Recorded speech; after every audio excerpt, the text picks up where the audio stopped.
vibrant, young, talented female basketball player who is determined to prove the whole world that sport is not only meant for men.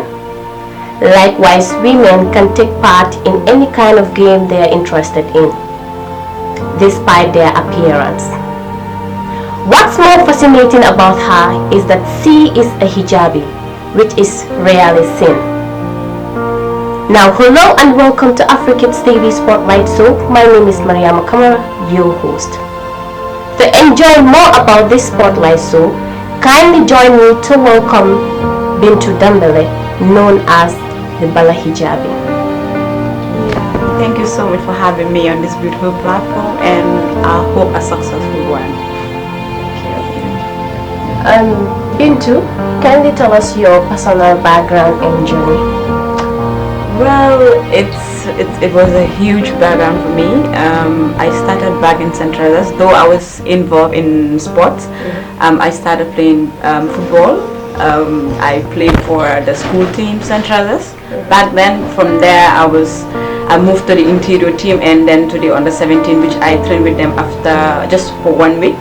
Then I left there and I had to, make a huge decision to play basketball. Though it wasn't easy for a start because the sport wasn't much recommended in the country, and whilst that you have female playing basketball, especially with the hijab thing, so you have a lot of criticism outside the society, everybody.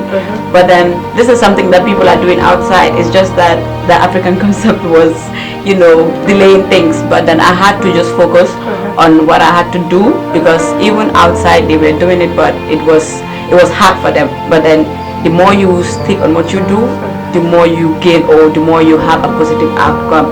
So that is how I did. I tried to focus on myself doing the sport at the beginning, with the help of Mr. Sengo, the PE teacher of Central. And from there I started with Ascent Together. And from there I trained with Ascent Together. Then I shifted to YMCA, which I played my first league, and which we won. That was in 2016. And from there I moved to Serekunda East, and now I'm playing for Kutu Blue Ninjas. Wow, interesting. Yes. So what is your earliest basketball memory? That's a very huge one.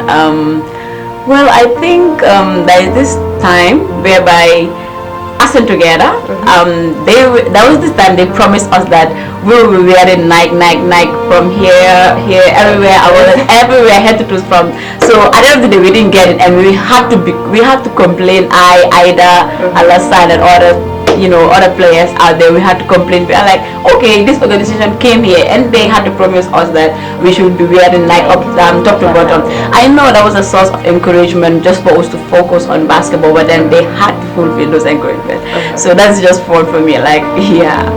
A little bit disappointing, but it was exactly, yeah. Anyways, how did your community influence your love for the game? Well, it hasn't been easy, like I said earlier, with the game of basketball, and you being a female child and you being covered is a huge thing for us in the Gambia, because I was discouraged.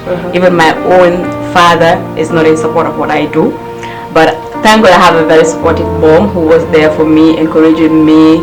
You understand, she was pushing me, and which I did, but then it was so discouraging. But the thing is, you just go for what you love.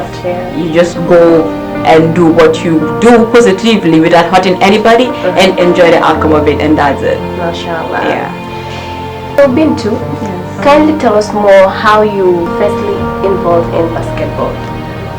Well, I do follow these social media players though, but then the first thing that inspired me was newly when I came to Central West, grade 7, and it met me like the school team won a competition, which is the basketball team. So I was so inspired. I was like, okay, I need to join this school team for me to do something at it. So I was like, okay, even if I'm playing basketball, football, I can also do it alongside with basketball. So that is why when I came in turn with the huge decision that I should stop soccer and focus on basketball, I know many people were surprised.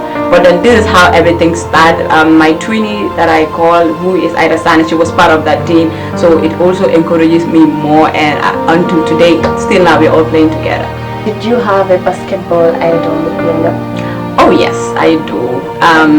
Which is Jamaat Fain. She's a Somalian American. I dress just like her. She's amazing. She's motivating. Recently, we do communicate a lot. She has been a role model. Like, she has been that idol. She's like, you know what, just do what you love. Though it's not easy, but your religion comes first, and then the rest can be attached to it. Mashallah. Yeah. So I know this question is going to be kind of critical, but tell us your biggest challenges that you faced when you started playing basketball. Well, it's everything about basketball is challenging, especially in the Gambia here, because the game is not concentrated. So like say in the female side, one of the challenges are our parents. They still believe that women should not do sport. We should be staying at home, going to school, or get married at the end of the day. But honestly, women are making a huge difference in sport. You have women earning a lot in sport. Even right now, recently, we have Gambian playing in the WNBA. We have Satu Sabali with the sister Nyara Sabali. Satu is playing in the Dallas Wing, and you have Nyara playing for the New York Liberty. And other many Gambians are outside, you know, doing amazing. And those people are all Gambians, and they are females. So if we have more Gambian female players playing for a huge team outside, it's going to be a plus.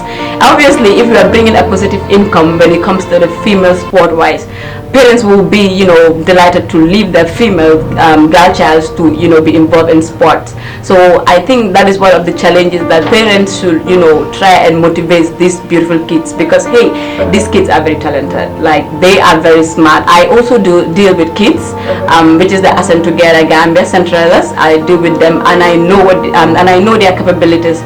So if they are given a platform whereby they can showcase their talent, it will be amazing. And though it is a basketball board, but we encourage them in academics. Like, we come with a slogan: no academics, no basketball, no basketball, no academics. So it is both sides. So talking about that, you know, it's a Gambian concept whereby you see a hijabi saying that she couldn't participate in any kind of game because of the way she dressed, or people will be like, especially some girls, I do have some girls saying that if I happen to play basketball or football, it might change my structure. Like, you will have a structure of a man instead of a woman. So how do you see that? Well, honestly, that is something that a lot of people think about. Even me personally, it comes to my mind. But then, this is what we do. And basketball is not about you just playing. At the end of the day, your health wise, you're training. You understand? So those things are something that one should not focus on. You understand? Whether with hijabi, a lot of people out there, they will be texting me private like, I want to play, but I'm a hijabi. So others will be like, okay, should I remove my hijab while playing? It's not worth it. You can dress perfectly and train, and there is no problem with that with your hijab covered. Yes. Wow, mashallah. So how did you balance your personal work with basketball?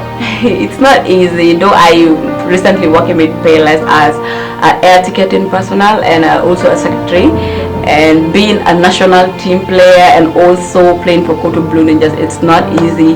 From morning, go to work, from there training. It's not easy though, but the thing is consistency just build you. Oh, I can see you normally have hectic days. Yeah, definitely. Anyways, that's the spirit. Yeah. So what do you have to tell to the young generation whereby they have in concept that they are hijabis and they couldn't play? What advice would you like to give them? Well, hijabis are making huge differences when it comes to sport right now.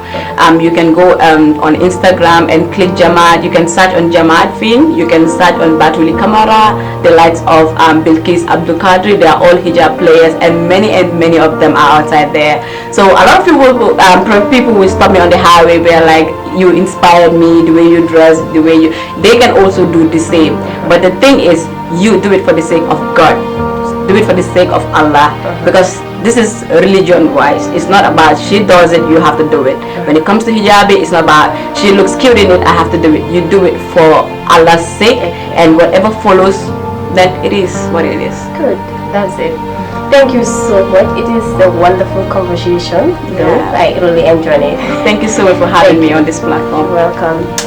Thank you so much. This is what we have for you today on our spotlight. So join me next time if you wanted to hear more stories with different personalities. Thanks for watching. Please do not forget to subscribe, share, comment and like as well. Thank you so much, Mrs. Dambele. It's a pleasure having you here today. Thank you so much for having me. Thank you.